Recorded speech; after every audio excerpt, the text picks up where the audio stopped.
Okay, so we start recording now, and I will count three, two, one, and then we go live, okay? Okay. Okay, three, two, one. Good evening, everyone. Hope you are all well at home. Welcome to one more special live at Christmas Lives special here in First Fortnight page. And I am really glad to have with me the poet with some background in singing. That's correct. A Elizabeth, little. how are you? Hi, I'm really good. Nice to meet you. Nice to be here so close to Christmas. That's amazing. So tell our audience a little about you, what you do. You said that you do a little of singing, but I saw your projects and you sing quite well. So tell us about you. Yeah, hello everyone. My name's Elizabeth McGeown. I live in Belfast and I'm a poet, mostly working in spoken word at the moment. Really enjoy just the kind of the storytelling aspect of it. Uh, Reaching out to audiences, not so much this year, obviously, but just connecting with audiences through storytelling, talking about sadness, talking about joy, uh, all of that, I guess, which is sort of encompassed by First Fortnight, really. That's amazing. And what inspired you to work with poetry and spoken word? Well, as you say, I was really involved in singing. I used to sing with a few bands and really enjoyed it. Although in those bands, the majority of the songs were written by the other people in the bands. I was just kind of brought in as a kind of a an afterthought. Mm-hmm. And those bands kind of split up, and I wanted to continue performing, but I couldn't really play any instruments to the degree where I would have felt comfortable with the guitar on stage or anything. So I knew a few people who wrote poetry, and I thought that might be a good way to continue performing, um, but without having to. Essentially, I was having trouble finding setting up a new band. I Mm-hmm. couldn't find anyone reliable. Turns out trying to get musicians to turn up the things reliably is quite difficult. So I realized this. I thought I would give this a try, as it would be a way for me to be self-sufficient. I wouldn't have to carry instruments or rely on other people. I could just entirely rely on myself and what I could create inside my head. Mm-hmm. And then it turned out people kind of liked my poems, and I got some invitations to do more gigs, and then that kind of took over a little bit more than the singing did, which was nice. I was really lucky. That's amazing. And for you, do you remember what was the biggest achievement of your career, like a moment that you really remember with heart? Um, oh gosh, there's been so many. I've taken part I've been doing this for about 5 years, and I've taken part in a few live competitions. Some of the viewers might remember the Lingo Slam from a few Yeah. years ago. I ended up coming third in one of those, which I was really delighted by, and I would do quite a few competitions. So, and then I ended up in 2019. I won the Cuirt Slam, which meant I won a slot performing at Electric Picnic, That's which I was amazing. so pleased about that because I've loved Electric Picnic for a long time, and just to be able to do poetry there as well was so significant for me, really. So that was a beautiful experience. That's amazing. And how did you get involved with First Fortnight and when you decide to start performing on the therapy sessions? I've always been really interested by First Fortnight, but I've never been because I live in Belfast, and Mhm. uh, it being in Dublin, I travel down to Dublin reasonably regularly, not this year. Um, but what with it being the first fortnight of the year, nobody really wants to do anything. So I ended up, you're kind of in that January mindset. You're kind of huddled up in bed and you don't do much. So I never got down to Dublin for it.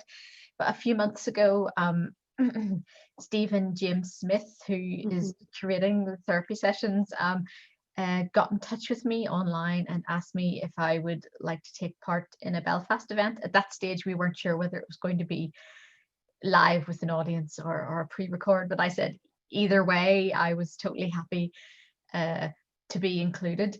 And even though they've had to change the format, there's going to be no live audience.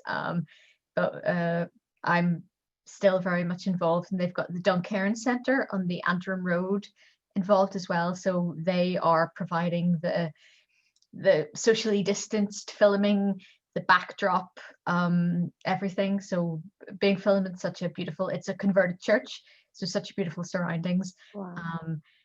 But carefully distanced and everything. It's wonderful. And Stephen actually came up to the Duncairn, and we had a bit of a conversation, and that was lovely. It was just such a relaxed day, and so it's something that's very important to me, and I've been following online for a long time, and it's wonderful to be involved. That's amazing. You were talking, and we will have to talk about that. Like this year was quite tough, like with Yeah. all the distancing and everything like that. For you, what means to be part of a mental health festival, especially in the year that we are forced to be far from our homes, we don't have gigs to go. What means for you that? Um, well, mental health it's genuinely close to my heart. I mean, my mental health isn't amazing always. I have uh depression sometimes, anxiety sometimes, and this year has definitely tested that, Yeah, especially coming up to Christmas, what with the kind of the changing organization. Um, I live with my mother, and we were always going to have a quiet Christmas, just the two of us. But there's been difficulty getting shopping, and it's like, oh, if I can't find the turkey, then we're not going to have a proper Christmas. And I did have a little cry this afternoon, but I oh, went shopping, and we've got everything. But it's just kind of, this year has really been a year to think small, to pull back, to pull away from the things that we've usually done. Like, I would be one for, I love distracting myself if I'm upset by going out and going to a gig or going for a walk and meeting up with a few people. But because we haven't been able to do this, I think first fortnight in January, because that lull after Christmas, it's so it seems so empty because there's nothing to look forward to. But this is kind of yeah. the shining beacon, really. I think this will bring everybody out of that a little bit and give people something to cling to, especially with the artists being so open as well. And the people at home won't have to think, oh, I have mental health struggles, and these artists on stage are fine. We're not fine. We've all Definitely. having a rubbish time. um some of us have worse mental health than others, and that's the fact. That's why we're all being involved, because it's so important to us that we're all kind of the same. We've just written poems about it. Definitely. That's a good thing. And what do you do like when you reach these low points that you said this afternoon was quite challenging? Do you have some recommendations, or what do you do to distract yourselves and to pull you up and have a little joy? Like, um this year I've been going for lots of walks, nice. which sounds kind of boring, but it's really not. Like, if just kind of going for walks, looking at the trees, and going for regular walks and seeing the trees change as the seasons change, and watching the birds and the occasional squirrel. I've also I love to read. I read lots of fiction. I've been reading lots of poetry this year. Um, Watching things like this online and taking part in online open mics. People might not realize that there are lots of online open mics on Yeah, Zoom, but there are. And if you just kind of Google Zoom open mics or search on Facebook, you'll find loads if you want to take part. Lots of workshops. But walks, reading in bed, jigsaws, watching a nice movie, and having some nice food, and chatting to friends online, or having a distance walk, because not everybody can come out this year, but we can still connect. definitely. Mhm. Definitely. So just to finish up right here, I know that's a short live, but it's just That's to okay. invite people. Tell me a book that you read that you like, just for the audience to follow. Oh, let me think. Um, I'm trying to think of something cheerful because I read a lot of really, really serious stuff.